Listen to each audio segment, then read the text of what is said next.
اور ضابطہ یہ بنایا کہ جو انسان اپنے اوپر خیر کو غالب کرے گا وہ فلاح پانے والا ہوگا، جو اپنے اوپر شر کو غالب کرے گا وہ برباد ہونے والا ہوگا۔ زندگی کا انداز انسان تک بناتا ہے، نیکوں کی صحبت میں رہے تو طبیعت نیکی کی طرف مائل ہو جاتی ہے، غافلین کی صحبت میں رہے تو طبیعت پہ غفلت چھا جاتی ہے۔ نیک سے نیک انسان بھی غافلین کی صحبت میں رہے گا تو اس کا نقصان اٹھائے گا، اور غافل سے غافل انسان بھی نیکوں کی صحبت میں رہے گا تو اس کا کچھ نہ کچھ فائدہ پائے گا۔ اللہ رب العزت اپنے پیارے نبی علیہ السلام کو، حضرت موسیٰ علیہ السلام کو منع فرماتے ہیں کہ آپ ایسے آدمی کے پاس نہ رہیں کہ جو ہم پر ایمان نہیں لاتا، غافل ہے، کہیں اس کا وبال آپ پر نہ کریں۔ لا يصدنك عنها من لا يؤمن بها واتبع هواه فتردى۔ تو وہ بندہ جس نے اپنی خواہش کی اتباع کی، آپ اس کی سنگت میں اختیار کرنا، فتردى کا کیا مطلب ہے؟ کا مطلب اور معنی بیان کرتے ہوئے دل کانپتا ہے، ایسا نہ ہو کہ آپ کو رد کر دیا جائے۔ اللہ رب العزت اتنی عظمتوں والے ہیں کہ جب جلال میں آ جاتے ہیں تو پھر اس کے سامنے آنا کسی کے بس کی بات نہیں آتی۔ اپنے محبوب کو فرما دیتے ہیں لولا ان ثبتناک لقد كنت تركن اليهم شيئا قليلا اذا لا اذقناك ضعف الحياه وضعف الممات ثم لا اجد لك علينا نصيرا۔ ہم آپ کی گاجر بولی ہیں، کیا حیثیت ہے ہماری؟ اپنے محبوب کو یہ فرما دیتے ہیں کہ آپ تھوڑا سا بھی اگر جھکیں گے ان عالموں کی طرف تو پھر دیکھنا کہ ہم کیا معاملہ کرتے ہیں۔ تو میں سما ابر ومن تاب معک، آپ بالکل شریعت کے اوپر جمے رہیے، ومن تاب معک، اور جو آپ کے ساتھ توبہ کرتے ہوئے ایمان لائے۔ کیا مطلب کہ آپ اکلے کی طرح سیدھے رہیے، اکلے کی طرح سیدھے رہیے۔ اللہ تعالیٰ بندے کے کس بل نکالتے ہیں، سیدھا کرتے ہیں۔ تم کیسے میرے حکموں پہ نہیں چلتے؟ تم چھوڑو میرے حکموں کو اور صرف دنیا اور آخرت کے مزے اڑاؤ۔ ہاں ہم تمہیں ڈھیل دے دیں گے تاکہ اچھی طرح تمہارے سر کے گناہوں کا بوجھ جمع ہو، تمہارے اوپر زیادہ سے زیادہ گناہوں کی دفعات لگ سکے، ہم اس لیے ڈھیل دیں گے۔ ہم نے کلمہ پڑھ کے اللہ رب العزت سے عہد کیا ہوا ہے، اللہ تیرے حکموں کے مطابق زندگی ادا کرے۔ اور یاد رکھنا جو نقض عہد کرتا ہے، عہد توڑتا ہے، یہ چیز اللہ رب العزت کی ناراضگی کا سبب ہے۔ آج پوچھتے ہیں کہ دل سے اثر نہیں ہوتا، اور نہ قرآن پاک سے پوچھو، ایسی قومیں پہلے سے گزری جنہوں نے اللہ رب العزت سے کیے ہوئے عہد کو توڑا، نتیجہ کیا نکلا کہ اللہ تعالیٰ فرماتے ہیں فَبِمَا نَقْضِهِمْ مِيثَاقَهُمْ لَعَنَّاهُمْ وَجَعَلْنَا قُلُوبَهُمْ قَاسِيَةً۔ جب انہوں نے اللہ رب العزت سے کیے ہوئے عہد کو توڑا، ہم نے ان پر لعنتوں کی بارش برسائی اور ہم نے ان کے دلوں کو سخت کر دیا۔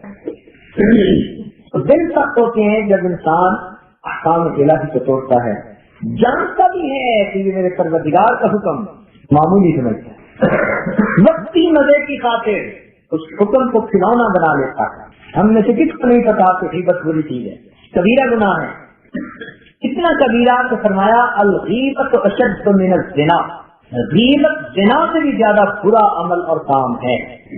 تو کر رہے ہوتے ہیں، زبان قابو میں نہیں ہوتی، یہی زبان انسان کو دبوتی ہے۔ جرمہ صغیر و جرمہ کبیر، اس کی جسامت تو چھوٹی ہوتی ہے مگر اس کی اوقات بڑی موٹی ہوتی ہے۔ تو نہ کسی کے پر لانو زبان کو پکڑ کے کھینچتے تھے، حتیٰ کہ حاضرین محفل کو ترس آتا اور وہ پکارتے امیر المومنین اس کنارے نہ کھینچیے، زمانے میں کیوں نہ کھینچوں، یہی زبان تو ہے جو بندے کے جہنم میں جانے کا سبب بنا ہے۔ آج ہماری زبان کینچی کی طرح چل رہی ہوتی ہے، مزے لینے کی خاطر ادھر ادھر کی باتیں، اور جب منع کرے تو جواب ملتا ہے کہ ہم سچی بات تو کر رہے ہیں، سچی بات کرنے ہی کو غیبت کہتے ہیں، اگر جھوٹی ہوتی پھر تو بہتان کی سزا ملتی۔ کسی کے عدم موجودگی میں اس کے متعلق ایسی بات کرنا کہ اگر وہ بندہ اس کو سنے اسے ناگواری ہو، اسے ناپسندیدگی ہو، اس بات کو غیبت کہتے ہیں اور اس کو حرام قرار دیا گیا۔ یہ غیبت الفاظ کے ذریعے سے بھی ہوتی ہے، مثلاً کسی کو سگنا کا بات میں کسی کو بیمان کہہ دیا، ذرا سی بات دلیل کہہ دیا. آج یہ لفظ کہنے آسان، کل قیامت کے دن جب اللہ تعالیٰ کھڑا کریں گے کٹہرے میں اور فرمائیں گے کہ بتاؤ تم نے فلاں کو ذلیل کیوں کہا، کمینہ کیوں کہا، بے ایمان کیوں کہا. ثابت کرنا پڑے گا. اس وقت سمجھ لگے گی تمہیں کیا کچھ بگاڑ جائے. ہم تو زبان سے بات کرتے ہیں تو اپنے کان نہیں سنتے کہ کیا کہہ رہے ہیں، لگے ہوتے ہیں. یہ وقت گزاری نہیں، یہ جہنم کی خریداری ہے. جتنی دیر بیٹھ کے باتیں کی، وقت گزاری نہیں کی، اتنی دیر جہنم کی خریداری کی ہے. ذرا تک کسی کی تعریف ہو جائے، عورتوں میں دل خصوص، یہ ضرور اس کی کوئی نہ کوئی بات یا عیب گنوا دے. تعریف برداشت نہیں ہوتی کسی کی، فقط اپنی تعریف چاہتی ہیں. بہو کو دیکھو تو ساس کی غیبت اور ساس کو دیکھو تو بہو کی غیبت. جب نے بہو کی تو ساس اچھی نہ ملی، اور جب ساس کا نہیں تو میں بہو اچھی نہ لگی. اور شیطان بہت ہے اور عورت کی فطرت ہے. بالکل نئی عورت سے تعارف ہوگا اور 5 منٹ میں یہ اپنے گھر کے سارے حال اس کو سنا دے گی، کھایا پیا بتلا دے گی، جو پیٹ میں ہوگا اس کی بھی خبر دے دے گی. اور بالخصوص اگر خامد کے ساتھ تھوڑی بہت رنجش ہوتی ہے، اللہ اکبر، پھر تو غیبت نہ کرتی ہیں جتنا کوئی شخص کا طالب علم گردان کر رہا ہوتا ہے. بندے سبنے کے سامنے غیبت کرتی. جس عورت کے اندر 2 چیزیں نہ ہونا، ایک غیبت نہ ہو اور ایک ناشکری نہ ہو، وہ خوش نصیب عورت ہے. 30 سال 50 سال خامد نے حسن سلوک کی زندگی گزاری، بڑھاپا آ گیا، اور اگر کوئی بات ذرا سی ہو گئی تو اس وقت اس کو تانے دیتی ہے، میں نے تیرے گھر میں آ کے دیکھا تو جو کچھ کرتے ہیں اپنے بچوں کے لیے کرتا ہے، میرے لیے کچھ نہیں کرتا. اس نے کہا میں نے تجھے سلام وقت سے جوتے لے کے دیے، ہاں کیا لے کے دیا؟ 2 لیچڑے. اس نے کہا میں نے سلام وقت سے سوٹ سلوا کے دیا، کیا لے کے دیا؟ 2 چیچڑے. اس نے کہا تیرے کہنے پہ میں فلاں سیٹ اور برتن لے کے آیا، ہاں کیا لے کے آئے؟ 2 ٹھیکرے. اور سمجھتی ہیں کہ یہ انداز اپنانا ہمارا حق ہے. کامیاب بیوی وہی ہوتی ہے. یہ ناشکری ہے. اللہ تعالیٰ فرماتے ہیں شریعت کا حکم حدیث پاک میں آتے ہیں من لم یشکر الناس لم یشکر اللہ. انسانوں کا شکر ادا نہیں کرتا وہ اللہ رب العزت کا بھی شکر ادا نہیں کرتا. یہ نہیں دیکھتی کہ اللہ رب العزت نے مجھے کتنی عافیت میں رکھا ہوا ہے. خبر ہوتی ہے طبیعت میں، طبیعت بھرتی ہے. جتنا کچھ خامد کے لیے کر دے یہ اس سے اوپر کی مثالیں دیکھے گی دنیا خریدے. اور اگر خامد کہہ دے کہ آپ پابندی سے اشتہار کھڑا کریں تو یہ کہے گی فلاں تو نماز ہی نہیں کہ میں کیوں کروں. دین کے معاملے میں نیچے کو دیکھیں گی اور دنیا کے معاملے میں اوپر کو دیکھیں گی. تو ناشکری طبیعت میں پیدا ہوتی ہے. اور غیبت تو ایک مشغلہ بن گیا، حتیٰ کہ تھوڑی دیر میں انسان اپنے لیے اتنے عذاب کو خرید لیتا ہے کہ انسان اپنے کیے ہوئے عملوں کو دوسروں کے لیے ضائع کر دیتا ہے. یہ یاد رکھیے کہ غیبت حقوق العباد میں سے ہے. قیامت کے دن جس کی بھی غیبت کی ہوگی اللہ رب العزت ان حقداروں کو کہیں گے کہ تم اس نامہ اعمال سے اپنا اجر لو. اور یہ وہ دن ہوگا جب لوگ ایک ایک نیکی کو تستے پھریں گے، اور جب انہیں موقع ملے گا فلاں ہماری غیبت کی تھی اور اس کے نامہ اعمال سے نیکیاں مل رہی ہیں، وہ اپنا منہ بولا ریٹ لگائیں گے اور راضی نہیں ہوں گے. یہ ان کو منانے کی کوشش کرے گا، وہ کہیں گے تم نے میری غیبت کی تھی، مجھے اور چاہیے اور چاہیے. حتیٰ کہ ساری زندگی کے دیے اپنے ہوئے اعمال کو یہ بیٹھے گا، حق سامنے والے پھر بھی مطالبہ کریں گے. نبی علیہ السلام نے فرمایا تم جانتے ہو کہ سب سے زیادہ قیامت کے دن غریب کون ہوگا؟ اللہ کہیں گے جس کے پاس کچھ مال پیسہ نہ ہو نہیں، وہ ہوگا جس نے دنیا میں بڑے نیک اعمال کیے مگر زبان سے کسی کو برا کہا، کسی پہ الزام لگایا، کسی کی دل آزاری کی. قیامت کے دن حقدار آئیں گے تو اللہ تعالیٰ ان حقداروں کو موقع دیں گے، وہ اس کے نام اعمال میں سے نیکیوں کو لے لیں گے. اتنی نیکیاں لے لیں گے حتیٰ کے نام اعمال خالی ہو جائے گا، حق والے ابھی بھی باقی ہوں گے. اللہ تعالیٰ ان حق والوں کے گناہوں کو لے کے اس بندے کے ساتھ رکھ دیں گے. نیکیاں لے کے آئیں گے اور برائیوں کے انبار لگے کھڑے ہوں گے. اور یہ سارا کچھ کیا ہوگا؟ اپنی زبان کا استعمال غلط کیا، زبان کے چسکے کی خاطر، منہ کے مزے کی خاطر اپنے سر پہ عذاب کے کچڑ ہوں گے. اور انسان اس وقت پریشان ہوگا کہ کاش دنیا میں میں نے یہ جرم نہ کیا ہوگا. یہ غیبت اشارے کنارے سے بھی ہو جاتی ہے، آپ کا اشارہ کر دیا جائے پھر بھی ہو جاتی ہے. تو اس سے اپنے آپ کو بنانا چاہیے، بچانا چاہیے. اچھی نیکیوں سے دلوں میں جو انوارات آتے ہیں وہ لمحوں کی غیبت کی وجہ سے دلوں سے ظاہر ہو جاتے ہیں. کمانا آسان، کمانا مشکل ہوتا ہے، گوانا بہت آسان ہوتا ہے.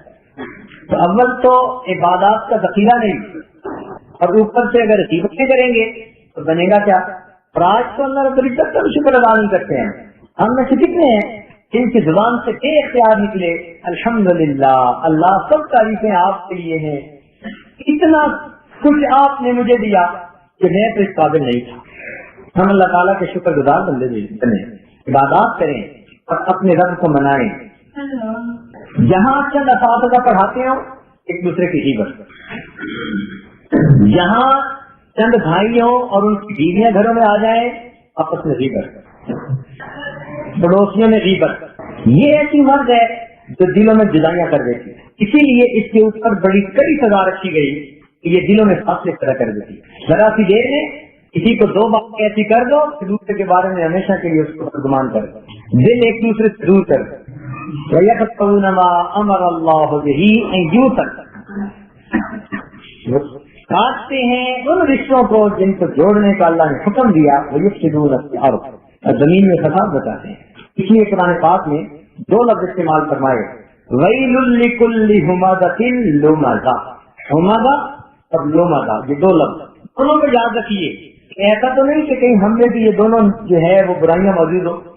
ایک ہوتا ہے عیب جو، عیب بین، عیب دیکھنے والا، عیب کی تلاش کرنے والا، اس کو عیب جو کہتے ہیں.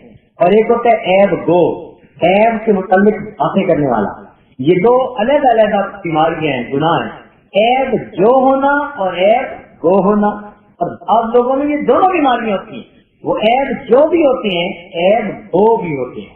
اس لیے ہمزہ لمزہ دو لفظ استعمال کی. اور قیامت کے دن ایسے بندے کے لیے جو عیب جو ہوگا اور عیب گو ہوگا، کیا کریں گے؟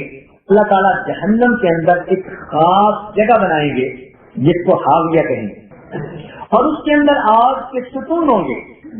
اس بندے کو زنجیروں کے ساتھ ان ستونوں سے باندھ دیا جائے گا، اور پھر آگ کے انگارے ہوں گے، اور وہ آگ کے انگارے جیسے شرلی پھینکتے ہیں اور وہ ٹوٹ جاتی ہے، اس طرح وہ آگ کے انگارے اٹھیں گے اور سب کے سب اس کے دل کے اوپر آ کر لگیں گے. یعنی جیسے میزائل مارتے ہیں نا، یوں سمجھیے کہ جہنم کی آگ میں سے آگ کے بنے ہوئے میزائل چلیں گے اور اس کے دل کو نشانہ بنائیں گے. نار اللہ، یہ اللہ کی بنائی ہوئی آگ ہوگی، اللہ نے اسپیشل بنائی ہوگی. تم لوگوں کے دلوں کو جلاتے تھے، آؤ تمہارا انتظار ہے. یہ آگ بنی کے لیے ہے، اللہ کی الافئدہ، وہ آگ جو انسان کے دلوں کو جلائے گی. باقی جسم کی بات نہیں آتی، دل کی بات کی. تم لوگوں کے دلوں کو جلاتے تھے، ہم جہنم میں تمہارے دلوں سے نشانے لگائیں گے. تو یاد رکھیے کہ زبان سے جو غیبت کا فکرہ نکل رہا ہے، ہر فکرے کے بدلے قیامت کے دن آگ کا کوئی نہ کوئی ایک شرر ہمارے دل کو آ کر جلائے گا. ہم کسی کی غیبت نہیں کر رہے، ہم اپنے لیے ان شراروں کو جمع کر رہے ہیں، ان انگاروں کو جمع کر رہے ہیں.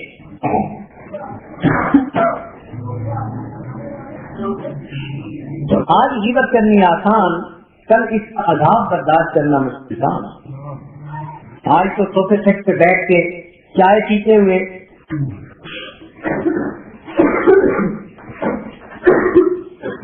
مزہ آتا ہے نا.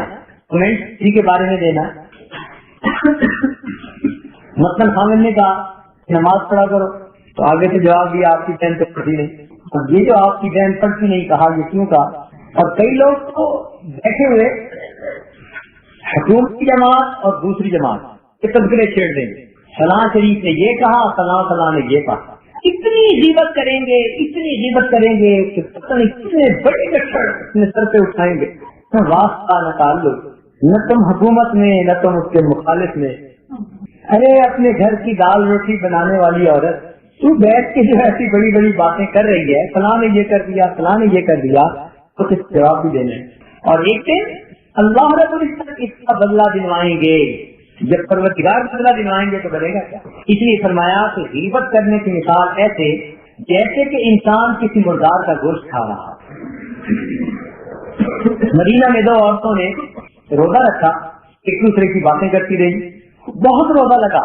نبی اسلام کی خدمت میں حاضر ہوئے لوگ کہ جی اتنا روزہ ان کو لگا ہے تو مرنے کے قریب تو کیا وہ افطار کر سکتی ہیں؟ فرمایا انہوں نے تو پہلے ہی روزہ توڑ لیا. انہوں نے پوچھا وہ کہتے ہیں؟ فرمایا ان کی کلی کرواؤ. یہ معجزہ تھا نبی اسلام کا کہ جب ان کی کلی کروائی تو ان کے منہ سے گوشت کے ٹکڑے نکلے. کہ اللہ کے نبی یہ کیا؟ میں یہ ایسا ہی ہے جیسے کہ بھائی کے مردہ گوشت کو انسان کھائے.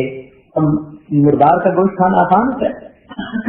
یہ عورت جو بیٹھی غیبت کر رہی ہے نا, اس کے سامنے کسی مردار کے گلے ہوئے گوشت لاؤ اور دیکھو کتنی راحت کرتی ہے. کمرے میں چوہا مر کے گل جائے تو یہ کمرے میں نہیں جاتا.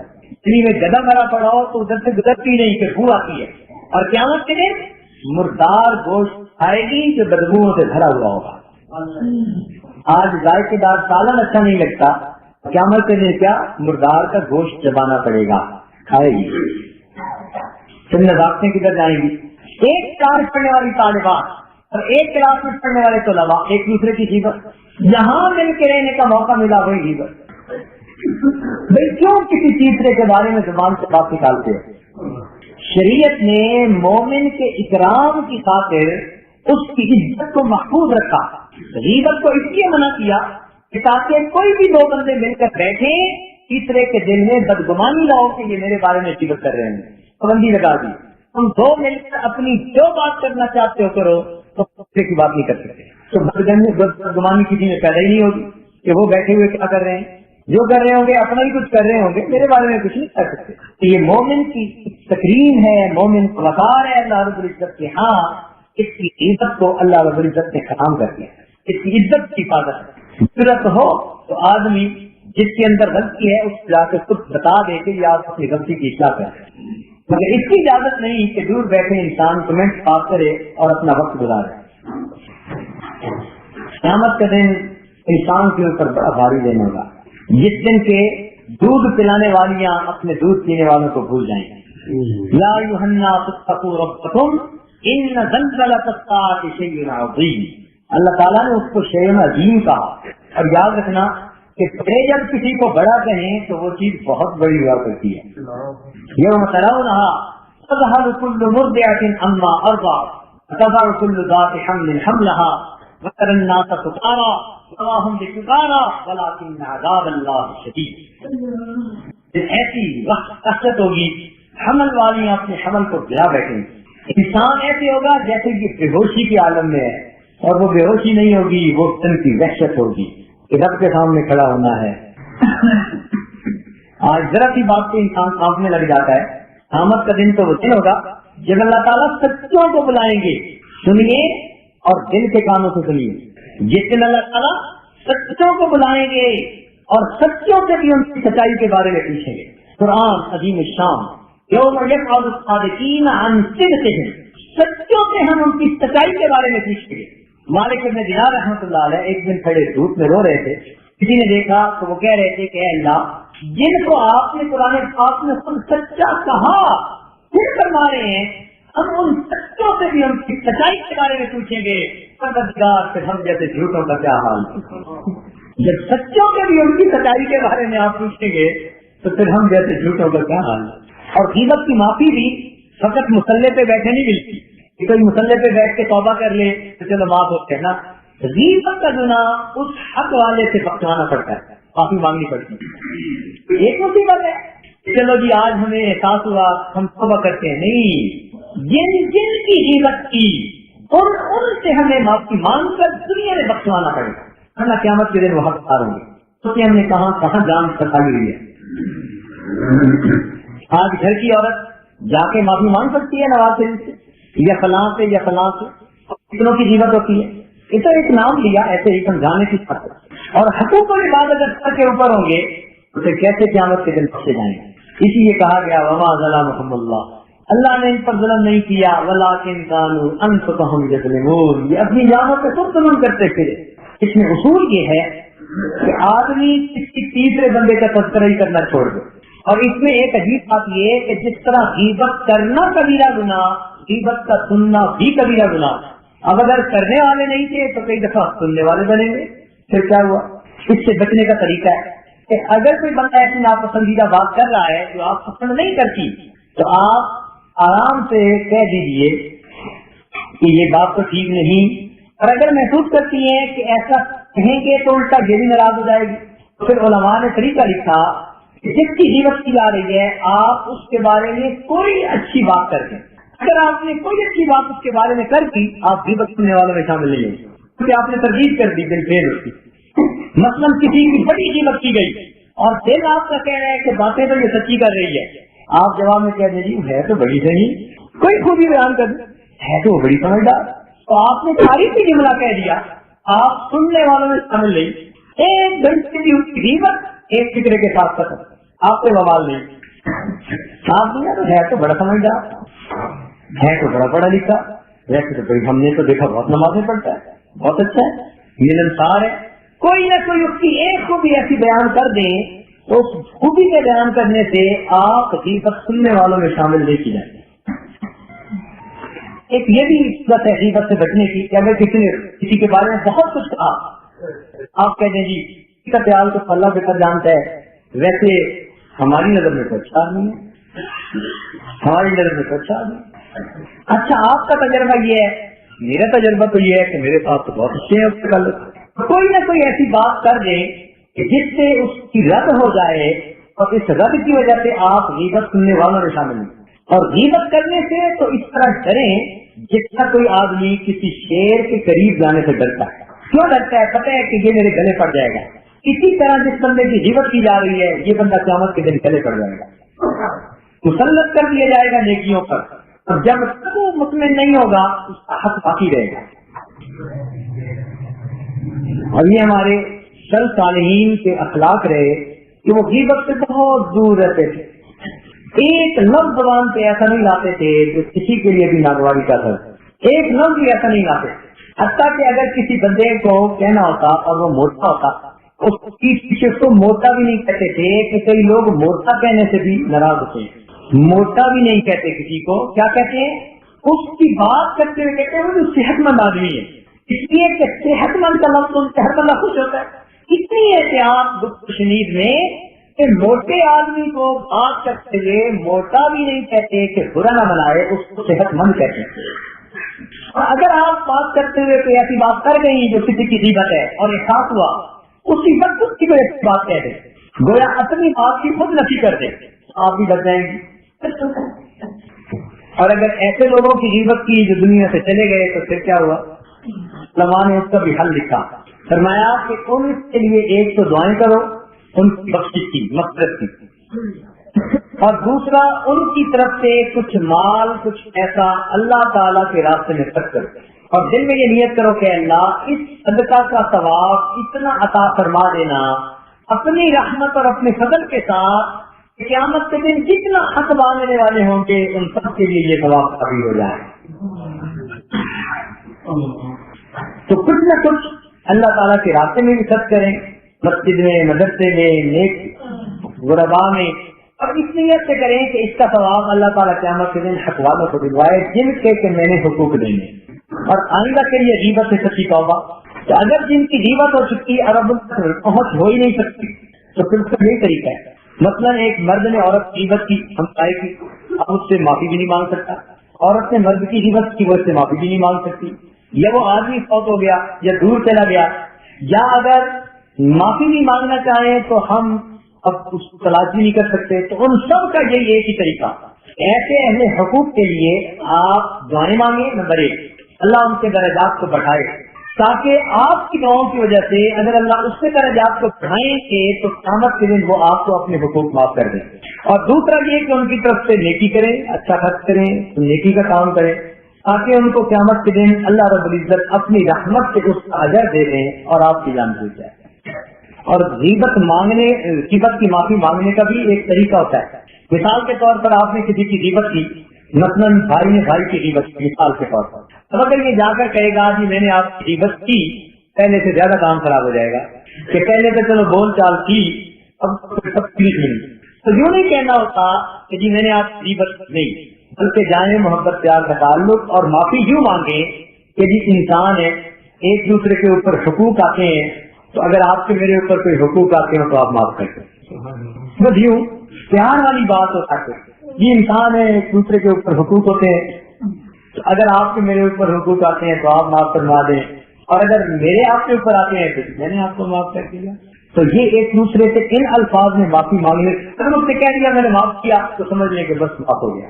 اور یہ جن کے قریب انسان رہتے ہیں نا, یہ ان سے معافی مانگنے کی عادت ہے.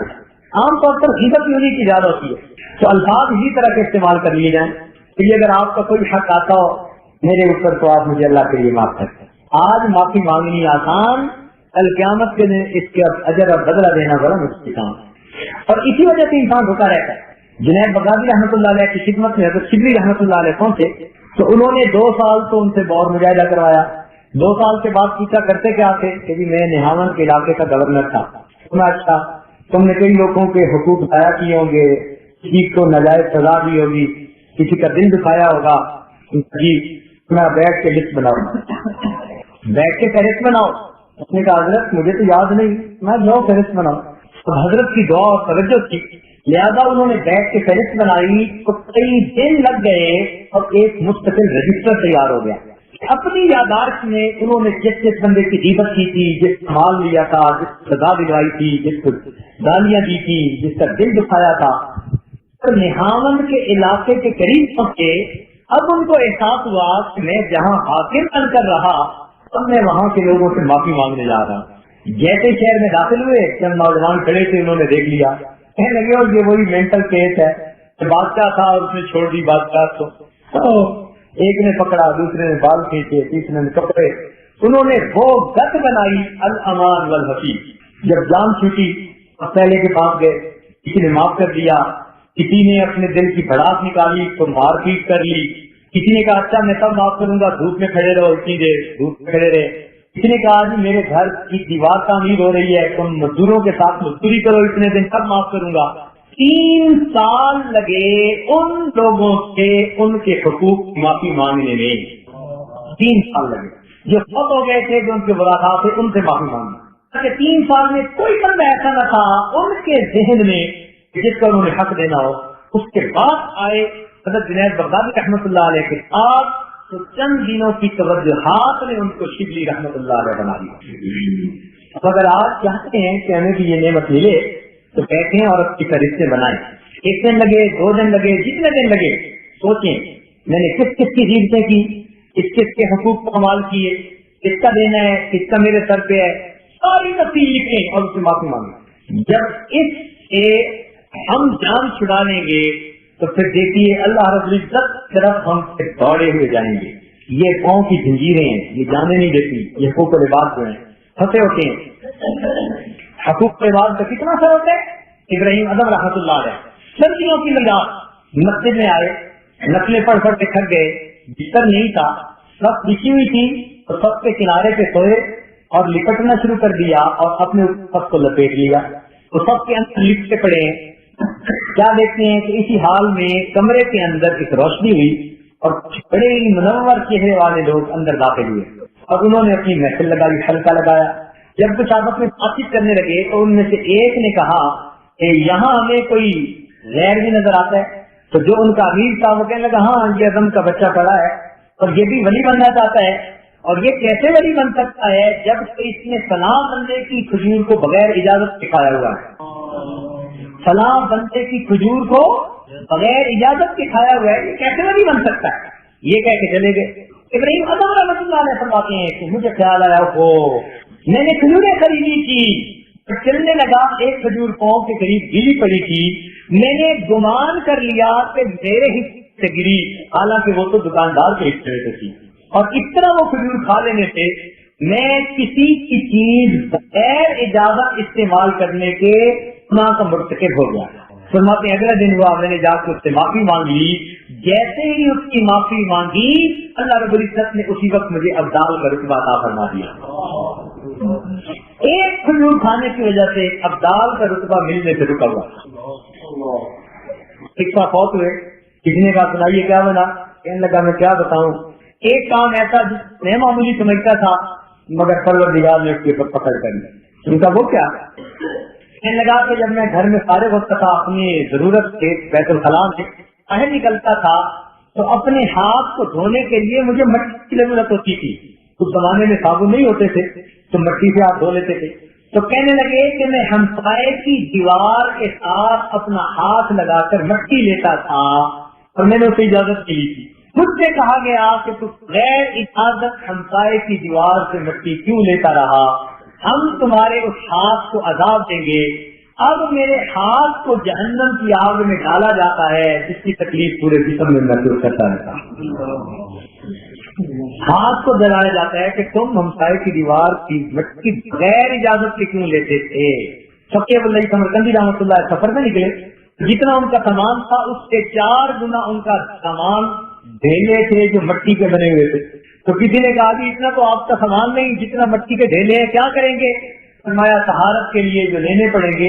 میں نہیں چاہتا کہ کسی آدمی کی اجازت کے بغیر اس کے سکنے سے مٹی کا ڈھیلا بھی لے لے. حالانکہ فتوے میں اجازت مل جاتی, فتوے میں اجازت مل جاتی, مگر تقویٰ اور کی ہوتی ہے. اتنی احتیاط. اور ہم کیا کرتے ہیں, ہم تھوڑی دیر میں بیٹھ کے کدھر سے کدھر کا معاملہ جو ہے, کہاں کی بات کدھر پہنچا دیتے. جس کے بارے میں چاہو ہم کمنٹ دینے کے لیے تیار. ایک ذرا کھیلیے پھر دیکھیے کیا ہوتا ہے. ایسے لگتا ہے کہ جیسے ہم تیار بیٹھے ہوتے ہیں, زبان کھلی اور بات کرنی شروع کر جیسی کرنی ویسی بھرنی, نہ مانے تو کر کے دیکھ. ایسی کرنی ایسی بھرنی, نہ مانے تو کر کے دیکھ. جنت کی ہے تو تقدیر ہے, نہ مانے تو مر کے دیکھ. آج جو کچھ کر رہے ہیں کل اس کا جواب دینا ہوگا. اس لیے فرمایا والا یغتم بابا, تم نے سے ایک دوسرے کی غیبت نہ کرے اور ایک ناشکری. اللہ رب العزت نے جو بھی نعمتیں دی ہوئی ہیں اس کا شکر ادا کریں, اس پہ راضی رہیں. سیدنا موسیٰ علیہ السلام سے ان کی قوم نے پوچھا, اے اللہ کے نبی ہمیں کیسے پتہ چلے اللہ تعالیٰ ہم سے راضی ہے یا ناراض ہے؟ ہمیں کیسے پتہ چلے کہ اللہ تعالیٰ ہم سے راضی ہے یا ہم سے ناراض ہے؟ حضور سے حاضر ہوئے سوال پوچھا. فرمایا میرے کلیم جا کے امت کو بتا دو کہ تم اپنے دلوں میں جھانک کے دیکھو, اگر تم اپنے دل میں مجھ سے راضی ہو تو میں تم سے راضی ہوں, اگر تمہیں مجھ سے شکایتیں ہیں تو مجھے تم سے شکایت ہے. رائے دیکھو ہم نے تو ہر بندے کو شکایت, میں تو یہ نہ دیا وہ نہ دیا وہ نہ دیا. اس لیے حدیث پاک میں آتا ہے کہ اللہ رب العزت دنیا میں جن بندوں کو تھوڑا رزق دیں گے اور وہ بندہ اس تھوڑے رزق پر اللہ سے راضی ہو جائے گا, کے پاس جو بندہ دنیا میں تھوڑے رزق پر اللہ سے راضی ہو جائے گا, اللہ تعالیٰ قیامت کے دن اس بندے کے تھوڑے عملوں پر راضی ہو جائیں گے. میرے بندے تو تھوڑے دیے ہوئے رزق پہ راضی ہو گیا تھا, میں تیرے تھوڑے عملوں پہ راضی ہو جاتا. تو ہم اللہ رب العزت کا شکر ادا کیا کریں. اور ایک چیز یاد رکھیں, اللہ تعالیٰ کی عظمتوں کو یاد رکھیں اور اپنی اوقات کو نہ بھولیں. یہ باتیں کب ہوتی ہیں جب بندہ اپنی اوقات کو بھول جاتا ہے. جب اپنی اوقات کو بھول جاتا ہے تب یہ باتیں کرتا ہے اور اس کو نہیں پتا کہ میں جو زبان سے ایسی بات نکال رہی ہوں اگر اس کا وبال میرے اوپر تھا تو بنے گا کیا. قرآن اسی نشان یا الناس انما اغیکم علی انفسکم, اے انسانوں تمہاری بغاوتیں تمہاری اپنی جانوں پر, تو جو گناہ کرتے ہیں اس کا وبال ہم پہ لوٹ کے آتا ہے. کسی کا نہیں کچھ برا کر رہے ہوتے تو میں آپ کو عذاب کے اندر دھکیل رہے ہوتے ہیں, تو اس اثرات بھی اپنے اوپر. بڑا بول نہ بولیں کہ اللہ رب العزت کو بڑا بول بہت ناپسند ہوتا ہے. اللہ آپ کو ایک گدھے آفیسر کی بات سناؤں. کوٹھی خریدی قریب مسجد کی, فجر کی اذان ہوئی, آنکھ کھلی, اگلے دن مؤذن کو بلوا کے کہہ دیا کہ فجر کی اذان سٹیک کر کے نہ دیا کرو, میری نیند میں خلل واقع ہے. اس نے کہا جی بوڑھے لوگ جن کو گھڑی کا وقت نہیں دیکھنا آتا, گھڑیاں نہیں ہوتی, اذان کی آواز سنتے ہی مسجد میں آتے ہیں نماز پڑھنے, آپ بھی جلدی اٹھ جائیں صبح کی سیر کیا کریں, میرے آگے باتیں بناتے ہیں. خبردار جو تم نے اذان دی, اس نے آ کے اذان دے دی, فجر کی اذان اگلے دن. اب جب اگلے دن اس سے ملاقات ہوئی تو اب اس نے اس سے تھپڑ مارا. اگر تجھے میں نے کہا نہیں تھا کہ اذان نہیں دینی, اب جب اس نے تھپڑ مارا ہر بڑی جگہ کے اوپر عذاب آ گیا. سب سے پہلا کام کیا ہوا, دونوں ہاتھوں پہ فالج گرا, دونوں ہاتھوں سے فالج گرا, آپ سینے پہ لگ گئے. دفتر والوں نے چھٹی کروا دی. وہ جو انتی آمدنی کی رشوت کی اور پتہ نہیں کیا کیا وہ ختم, گھر بیٹھ گیا. اب جب گھر بیٹھ گیا تو شاہانہ مزاج تھا, ہر وقت ٹی وی کے ساتھ جلی کٹی، ٹی وی بیچاری خدمت کرتی، کھانا کھلاتی، کپڑے بدلواتی، کیا کیا کرتی، اوپر سے گانے بھی سنتی. کچھ عرصے کے بعد تنگ آ گئی، اس نے کہا اچھا میں تو اپنے میکے جا رہا ہوں. اس کے بچوں کے لیے میکے. بھائی کو خط لکھا کہ میں اس وقت بے سہارا ہوں، آپ مجھے اپنے پاس لے جائیں. بھائی لینے آیا، اس دوران دوسرا فالج کا اٹیک ہوا اور دونوں ٹانگیں بھی سینے کے ساتھ لگ گئی. اب زندہ لاش، نہ ہاتھ کے نہ ٹانگیں ہی. بھائی کے گھر پہنچا. اب کون کیسی خدمت کرے؟ نہ کھا سکتا ہے، نہ پی سکتا ہے، نہ اس کو اپنی ضروریات کے لیے یہ ہاتھ ہلا سکتا ہے. کون اس کو دھلوائے؟ کون بچوں کی طرح اس کی نجاست دھوئے؟ کون کپڑے بدلوائے؟ بھائی کے 3 بچے بھی تنگ آ گئے چند دنوں میں. جی ہم سے تو نہیں ہوتا یہ کام. پھر ایک دن کسی بات سے یہ بھائی کی بیوی سے بھی ناراض ہو گیا. سخت بات کہہ دی، اسے زبان قابو میں نہیں کیا. تو جب اس کو بھی کوئی گالی دے دی تو بھائی نے کہا کہ بجائے اس کے کہ میرا رشتہ بیوی سے خراب ہو، میاں تو اپنا آپ سنبھال. اب بھائی نے اپنے بیٹوں کے ساتھ مل کر گرمیوں کا موسم غصے میں آ کے اس کو چاٹائی سے اٹھائی اور اٹھا کے باہر سڑک کے کنارے جا کے ڈال دی.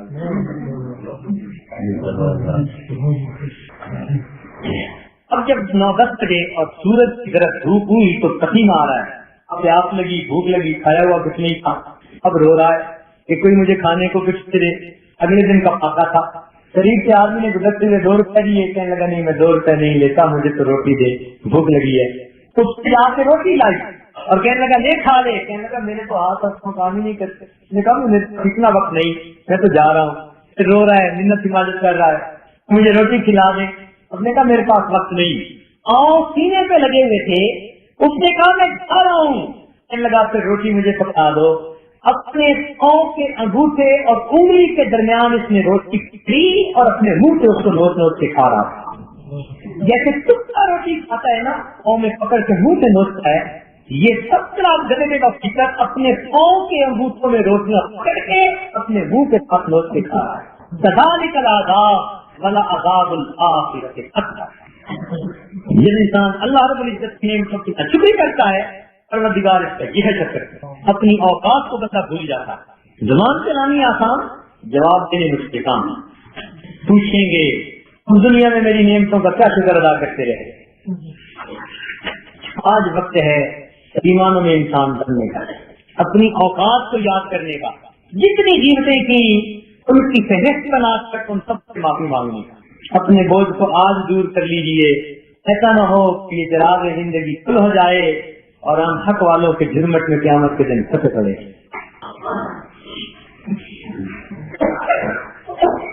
ناشکری اور پروردگار کی. حضرت مولانا بدر عالم رحمۃ اللہ علیہ ترجمان السنہ میں ایک حدیث نقل فرمائی کہ بنی اسرائیل 3 بندے تھے.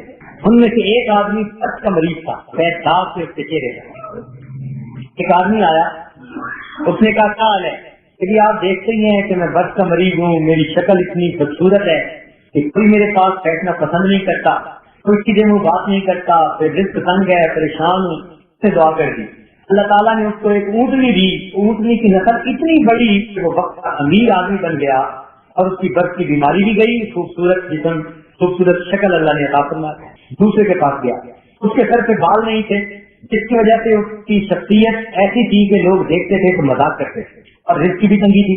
اس نے پوچھا کیا حال ہے؟ کہنے لگا میں کیا بتاؤں، ہر ایک کی ہنسی مذاق سنتا ہوں اور در کی ٹھوکریں کھاتا ہوں، کام نہیں. اس نے دعا کر دی، اللہ تعالیٰ نے اس کو گائے دی. گائے کی اتنی نسل بڑی کہ وہ بڑا امیر آدمی بن گیا. تیسرے کے پاس گیا، کیا حال ہے؟ اس نے کہا میں کیا بتاؤں، میں تو اندھا ہوں، در کی ٹھوکریں کھاتا پھرتا ہوں، مانگتا ہوں. اس نے دعا کر دی، اللہ تعالیٰ نے اس کو آنکھیں بھی دے دی اور اس کو ایک بکری دے دی، اور بکری کی نسل اتنی بڑی کہ بڑے بڑے ریوڑوں کا مالک امیر آدمی بن گیا. کئی سال گزر گئے. یہ تینوں آدمی اپنے اپنے وقت کے نواب کہلانے لگے. بیویاں، بچے، خاندان، دوست احباب، علاقے کے چودھری، نواب اپنی عیاش میں زندگی گزار رہے. وہ آدمی پہلے کے دن آیا اور کہنے لگا کہ دیکھو میں ایک مفلس اور تلاش ہوں، نادار ہوں، آپ کے پاس کچھ نہیں تھا، اللہ نے آپ کو سب کچھ دیا، آپ اس میں سے کچھ مجھے بھی دے دیں. اب اس نے جب یہ سنا تو غصے میں آ گیا. کہنے لگا بکواس کرتے ہیں، میرا خدا امیر، میرا والد امیر، میں امیر کا بیٹا، تو کیسے کہتے ہیں کہ تمہارے پاس کچھ نہیں تھا، نکل جائے یہاں سے. جب اس نے اس کو گالیاں نکالی اس نے کہا اچھا تم جیسے تھے اللہ تمہیں ویسے ہی کر دے. وہ برف کی بیماری بھی آ گئی اور سارا مال بھی ضائع. دوسرے کے پاس گیا کہ میں ایک نادار غریب ہوں, اللہ کے نام پر سوال کرتا ہوں, آپ کے پاس کچھ نہیں تھا, آپ کو اللہ تعالیٰ نے سب کچھ کیا, اس میں سے آپ کچھ مجھے بھی دے دیں. اس نے کہا روز لوگ آ جاتے ہیں مانگنے کے لیے, یہاں یہ میں نے محنت سے کمائی کی ہے, مجھے میرا دماغ اتنا ہے کہ لوگ مجھ سے فیصلے کرواتے ہیں, میں نے فلاں بزنس میں اتنا کمایا, فلاں میں اتنا کمایا, فلاں فیصلہ کیا اتنا ملا, یہاں خون پسینے کی کمائی ہے, تم کیسے کہتے ہو کہ کچھ نہیں تھا. اس نے کہا اچھا جیسے تھے اللہ تمہیں ویسا کر دے. اس کی بال غائب اور وہ انسان بھی اپنے مال سے محروم. اس کے بعد یہ تیسرے کے پاس گیا اور جا کر کہا کہ بھائی میں مفلس ہوں, غریب ہوں, اللہ کے نام پر مانگتا ہوں, وقت تھا کہ آپ کے پاس بھی کچھ نہیں تھا, اللہ تعالیٰ نے آپ کو سب کچھ دیا, مجھے بھی کچھ دے دیجیے. تو کہتے ہیں کہ ایسے ہی سے یہ لفظ ہے, اس وقت وہ آدمی کھڑا ہوا اور اس نے کہا اے بھائی تم بالکل سچ کہتے, تم بالکل سچ کہتے ہو. ایک ایسا وقت تھا کہ میں تو اندھا تھا, مجھے کچھ نظر نہیں آتا تھا, ارے دوسروں کے لیے تو رات کا اندھیرا ہوتا تھا, میرے لیے تو دن بھی اندھیرا ہوتا تھا. ٹوکرے کھاتا تھا, سبوں کے سامنے دامن پھیلاتا, بھیک مانگتا تھا اور مانگے ہوئے ٹکڑوں کو کھا کے گزارا کیا کرتا تھا. کوئی اللہ کا بندہ آیا اور اس کے ہاتھ سے دعا دی, پروردگار نے مجھے بینائی بھی دی, پروردگار نے مجھے رزق بھی دیا, یہ جو کچھ ہے یہ سب میرے مولا کا کرم ہے. تم آج اللہ کے نام پر مانگ رہے ہو, یہ سامنے دونوں پہاڑوں کے درمیان جتنی بکریاں نظر آتی ہیں یہ سب تمہارے لیے ہیں, جتنا چاہو میرے مولا کے نام پر لے لو. اس نے کہا مبارک ہو, میں تو فرشتہ ہوں, تو تم نے اپنی اصلیت کو بھلا دیا, اس لیے نعمتیں واپس لے لی. جا اللہ تیرے مال میں اور برکتیں عطا فرمائے. یہ بندہ بنی اسرائیل کا سب سے زیادہ امیر آدمی گزرا. تو جو اپنی اوقات کو یاد رکھتا ہے, اللہ تعالیٰ کی نعمتوں کی قدردانی کرتا ہے, پھر اللہ تعالیٰ نعمتوں میں برکتیں دیتا ہے. ماں تو اپنی اولاد کو دیکھ کر شکر ادا نہیں کرتی, بازار سے خرید کے لا سکتی تھی, تجھے اللہ نے چاند سے بیٹے دیے, کتنی خوبصورت بیٹی دی, تیرے آنکھوں کی ٹھنڈک, تیرے دل کا سکون, ان مانگے تجھے اولاد دے دی. تم کو بھی تو دیکھو اس کی اولاد نہیں ہوتی, ہونے کے باوجود ان کی زندگی کے اندر صرف بھی خامیاں ہوتی, ان کے بڑے بڑے گھر سونے سونے نظر آتے ہیں, اس میں کھیلنے والے ان کے بچے نہیں ہوتے. تجھے اللہ تعالیٰ نے یہ اولاد کی نعمت کی عطا فرما دی, کیا اللہ کا شکر ادا نہیں کرتی؟ اللہ تعالیٰ نے تجھے صحت مند جسم دیا, اللہ تعالیٰ نے تجھے محبت کرنے والا خامن دیا, گھر دیا, عزت روٹی بیٹھی کھا رہی ہے, کیا اللہ کا شکر ادا نہیں کرتی؟ کیا بازاروں میں نہیں دیکھا وہ جوان لڑکیاں جن کے جسم کے حصوں کے کپڑے بھی پھٹے ہوتے ہیں اور ہاتھوں میں انہوں نے ایک کشکول پکڑا ہوتا ہے, کبھی اس مرد کے سامنے آپ پکڑاتی ہیں, کبھی اس کے سامنے, وہ بھی تو کسی کی بیٹی ہوگی, دوسرے بچے کی ماں نے جتنا ہوگا, وہ بھی کسی بھائی کی بہن ہوگی. اگر وہ بات کے کھا سکتی ہے تو یہ فیصلہ نہیں کیا جا سکتا. تجھے اللہ نے گھر کی چھت میں بیٹھ کر عزت ہوتی تھی, وہ بڑے ہوئے ٹکڑے کھاتی ہے, من پسند کے کھانے کو آگے پھرتی, پھر تجھے کہتے ہیں 5 وقت نماز پڑھ, اور یہ نماز پڑھنا تجھے بوجھل نظر آتا. اللہ رب العزت کی نعمتوں کو قدر نہ کیجیے, اللہ کا شکر ادا کرے. پروردگار نے ہمیں ہماری اوقات سے بہت خطے عطا کی, ہم اس قابل نہیں تھے, ہم اس قابل نہیں تھے. اللہ تعالیٰ اگر نہ کھول کریں کہ تم جو عبادت کرتے ہو اس کے مطابق میں رزق دوں گا, تو ہمیں تو دن میں ایک مرتبہ کھانے کو نہ ملے. انسان اپنی اوقات کو یاد رکھے, بڑے بول نہ بولے, کسی کی غیبت نہ کرے, اپنے لیے جہنم نہ خریدے. اب جو اللہ رب العزت نعمتیں ہیں ان کا شکر ادا کرے. ڈرنے والا انسان قیامت کے دن جہنم میں نہیں ڈالا جائے گا. جب ڈرنے والا انسان ہوگا نا, اللہ پہ ڈر رہے گا, خوف خدا ہوگا جس کے دل میں. اما من خاف مقام ربه ونهى النفس عن الهوى فإن الجنة هي المأوى. تو قیامت کے دن اللہ تعالیٰ ایسے بندے کے اوپر مہربانی فرمائے. تو ہم بندے ہیں, بندے بن کے رہیں, بندے ہیں, بندے بن کے رہیں, جنتے بن کے رہیں گے تو پروردگار نمٹنا بھی جانتے ہیں. فرماتے ہیں ان بطش ربک لشدید, تیرے رب کی پکڑ بڑی شدید ہے. اللہ رب العزت اپنی رحمت کا معاملہ فرمائے اور ہمارے دل گرمیوں کو دور کر کے ہمیں انسانوں والی زندگی گزارنے کی توفیق عطا فرمائے. وآخر دعوانا ان الحمد للہ رب العالمین. تھوڑی دیر کے لیے مراقبہ کر لیجیے. مجھے اپنی پستی کی شرم ہے, تیری رفعتوں کا خیال ہے،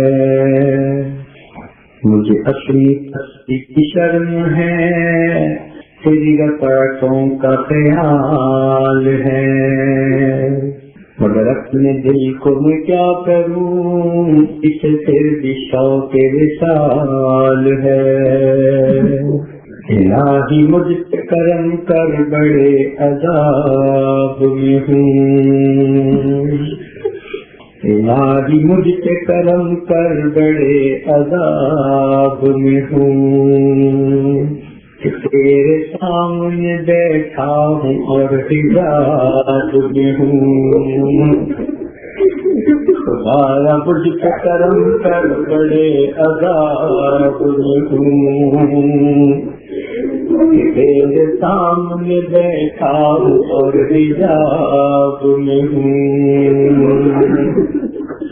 خدایا مجھ پہ کرم کر بڑے عذاب میں ہوں، کہ تیرے سامنے بیٹھا ہوں اور حجاب میں ہوں۔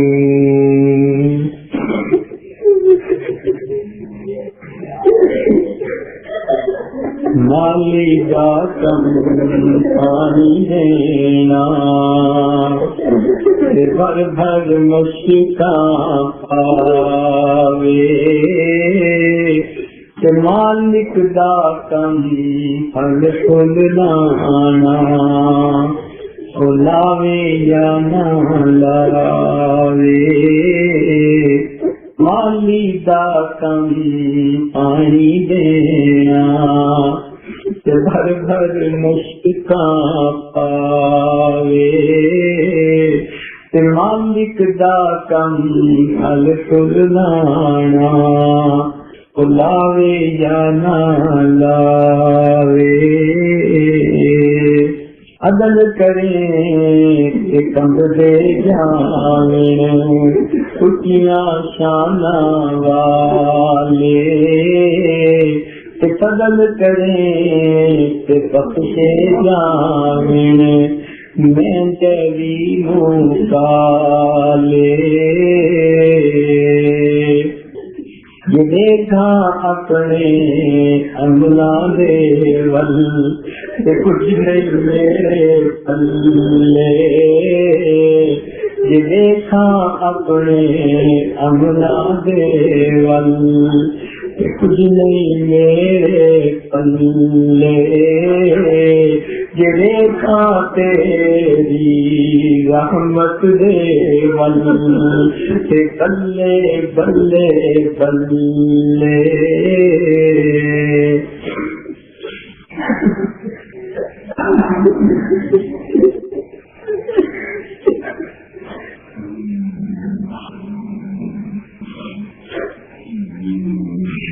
لا الہ الا اللہ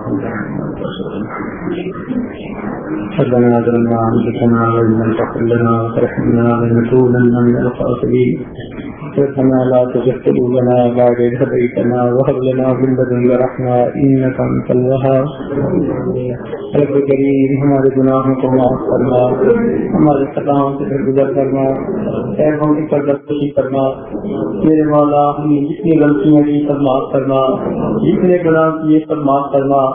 رب کریم ہمیں تو یاد بھی نہیں کہ ان سے مصیبت کی، اللہ ہمیں تو دھیان بھی نہیں کیے، ہم نے کہاں کہاں دھیان بتائی، کس کا بوجھ سر پہ اٹھا کے رکھا۔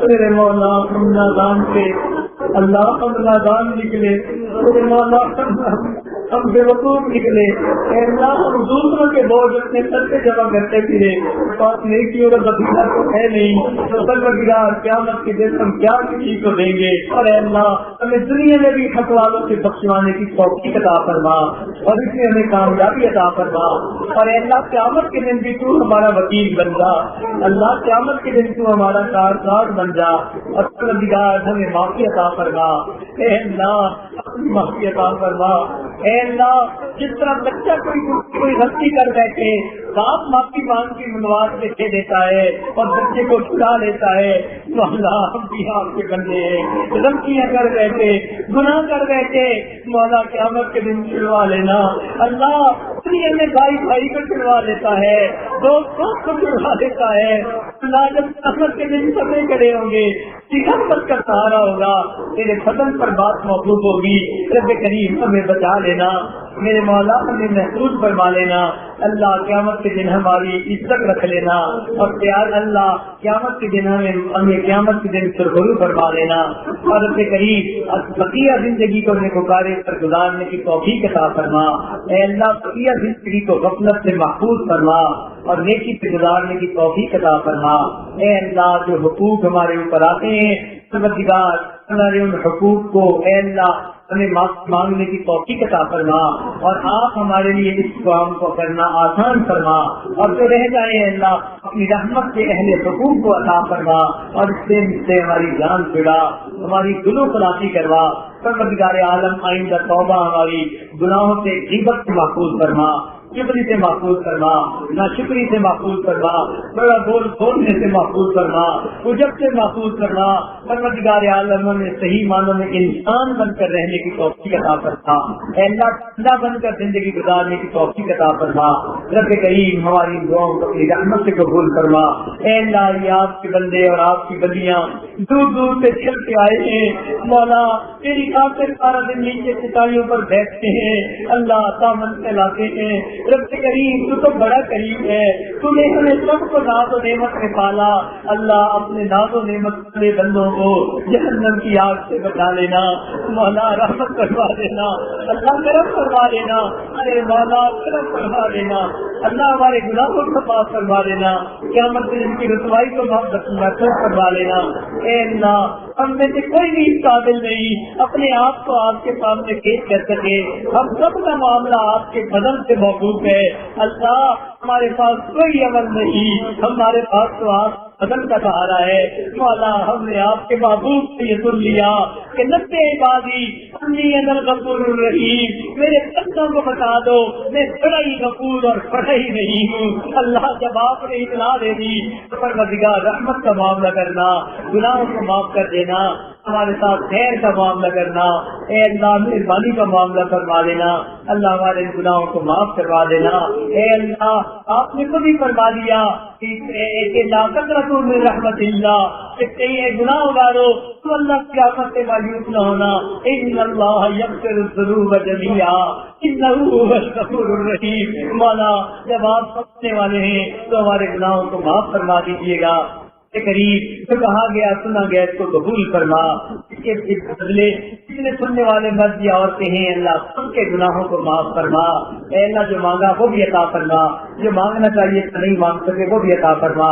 اے اللہ جو دیواریں ان کو شفا عطا فرما، جنہوں نے دعاؤں کے لیے کہا اے اللہ ان کی پریشانیوں کو دور فرما۔ اے اللہ جنہوں نے دعاؤں کے لیے کہا اے اللہ جنہوں نے جن کے والد پہنچے اللہ ان کے والد کی مغفرت فرما۔ اے اللہ جو ہمارے اساتذہ مشائخ دنیا سے چلے گئے اور اس کی رشتے دار دنیا سے چلے گئے اللہ ان کو بھی ان دعاؤں میں شامل فرما۔ امت مسلموں کو عزت رکھتا نصیب فرما، دنیا میں جہاں جہاں مسلمان پریشان ہیں ان کی پریشانیوں کو دور فرما۔ ربنا تقبل منا انك انت السميع العليم وتب علينا انك انت التواب الرحيم، صلى الله تعالى على حبيبه سيدنا محمد وآله وأصحابه أجمعين برحمتك يا أرحم الراحمين۔